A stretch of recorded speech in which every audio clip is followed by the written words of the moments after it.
I returned home early this morning, turning on the lights in my dark, empty room. Phew, I'm beat. I flopped down on the couch. Grabbing the remote from the table, I turned on the TV. I checked the weather forecast on the morning news. It's getting pretty chilly. Winter is almost here. Time flies so fast. As I thought about this, I lit up a cigarette I bought at the convenience store earlier and took a pre-sleep smoke. Every morning, it's the same routine. It's been like this for 5 years now. My name is James.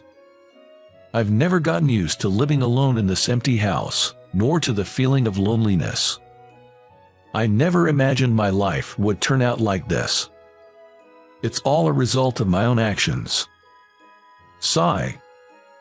I was supposed to have a brighter future. In the silent room, I found myself sighing and reminiscing about the past. I met my wife when I broke my leg and was hospitalized. She was a nurse at the hospital where I was staying, and I, with a broken leg, struggled to get used to a wheelchair and crutches during my painful rehabilitation. I feared I might never walk again.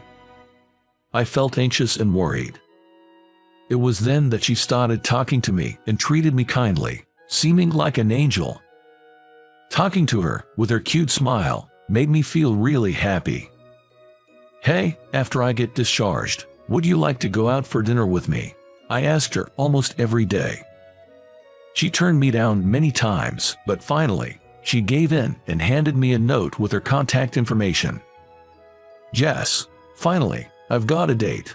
The night before our first date, I was so excited that I had trouble falling asleep. On our first date, I was completely captivated by her. I had only ever seen her in scrubs before, but she wore a white floral dress and stylish accessories. After asking her out to eat several times, I confessed my feelings and asked her to be my girlfriend. I was over the moon when she said yes. Eventually, as our relationship progressed, we started considering marriage. "You know, I'd like you to meet my parents soon," she said, her face turning red. "I want to introduce you to my parents too. Let's plan to visit each other's parents next weekend." "Okay, thank you." A few days later, while I was at work, she called me. "Hello, what's up? I have something to tell you." "Hey, I'm at work. What's going on?" "Sorry, but I just couldn't wait to tell you." She sounded really happy. "What is it?" "Today, while I was at work, I felt nauseous and my stomach and back hurt. So I was allowed to leave work early and went to the obstetrician. And lo and behold, I have a baby." "Really?" I shouted out loud in surprise. I left work early that day, bought her favorite cakes, and as soon as I got home, I hugged her tightly. She had a smile filled with joy. She was 3 months pregnant. "We're so lucky to be blessed with a baby so soon," I said. Indeed, when we told our parents about our shotgun wedding, I was afraid they'd oppose it, but both families were actually thrilled. So, we get married, and my wife safely delivered a healthy baby girl. I felt truly happy from the bottom of my heart, looking at our adorable child. After spending a month staying at her parents' home, my wife returned home with our daughter. She was busy with the unfamiliar tasks of childcare every day. Taking care of a newborn was harder than expected, especially with the baby's night crying, which really wore my wife out. The baby cried every few hours, leaving no time for sleep. I wanted to help my exhausted wife, but my job in sales meant I couldn't avoid working late and socializing. Our company's performance was declining, and we in the sales department were desperate to bring in business. The CEO began to say in the morning meeting every day that the business was struggling. Our quotas were increasing, and the employees' anxiety was growing. I had just had a child. A cut in my salary would be a big problem. I poured my soul into every sales call, working diligently. Then, one day, something happened. I arrived at the office a bit early, turned on my computer, and was about to start work when Mr. Smith, the CEO, called me. "Could you come to my office? I need to discuss something important with you." My supervisor glanced at me briefly. I had a bad feeling about it. The air in the office seemed to tense up for a moment. I straightened my back and knocked on his office door. "Sit down. You know our company's been struggling, right?" "Yes. The thing is, it's become difficult to keep the company going. I hate to say this, but you need to start thinking about your future." "What?" I felt like the blood drained from my body. "Does that mean layoffs?" As I struggled to believe what I was hearing, I was also driven by a need to do something, pleading with Mr. Smith. "Can't you reconsider? I've given my all until now. This is just, I can't accept it so suddenly. I understand the company's difficulties, but it's a problem for me too if you just spring this on me." As I said this, trembling, Mr. Smith looked into my eyes more sternly than before and started speaking. "I need you to understand. I wish I could keep you. It's with a heavy heart that I'm telling you this. You're still young. There are other places you can work." Mr. Smith said this and then looked away, downcast. True, our company's average age was high, and other employees had kids still in school, which would be costly. In comparison, my child had just been born. There weren't immediate hefty child care expenses. In the end, I accepted Mr. Smith's offer and left the company through early retirement. How should I tell my wife about this? She's already struggling with new parenting. When I explained the situation to her, she just said, "Can't be helped," and didn't say anything more. But, "Will you be able to find a new job soon?" That seemed to be her only concern. Actually, I had something on my mind. Someday I would like to save up money and open my own store. I had such a dream. I was able to retire from the company and also receive a small severance package. So, I thought I would use the money to open the small pub of my dreams. That's what I thought. When I told my wife, she just said, "I see," and seemed uninterested, saying, "Child care is tough right now." Then, I began preparing to open the pub. First, I started working part-time at a local bar I had noticed before. I also enrolled in a culinary school to learn about managing a food business, keeping busy every day. I had no time for household chores. Gradually, my wife and I began to argue more, and soon, every conversation turned into a fight. The bright and kind woman my wife once was had disappeared, replaced by a completely different person, quick to anger.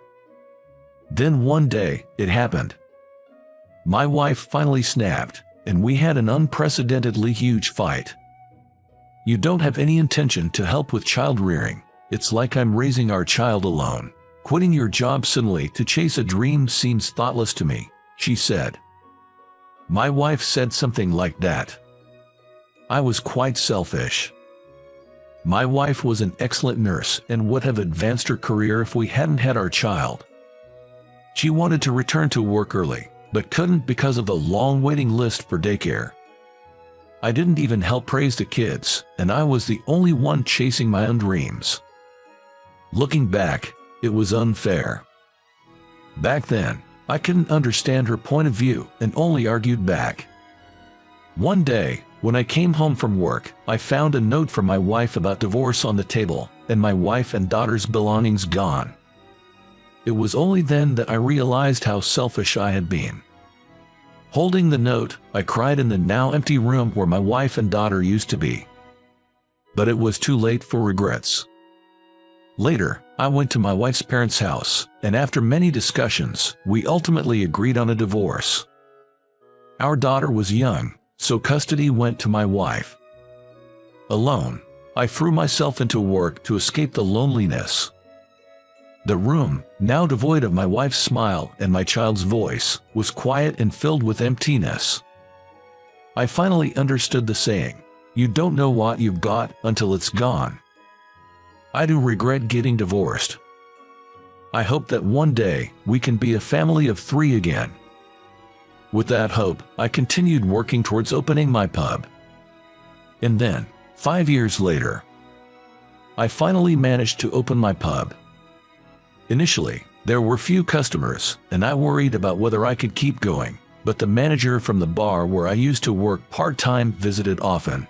He gave me various advice on the menu, pricing, and interior layout, gradually increasing my clientele. Now, the business is starting to pick up.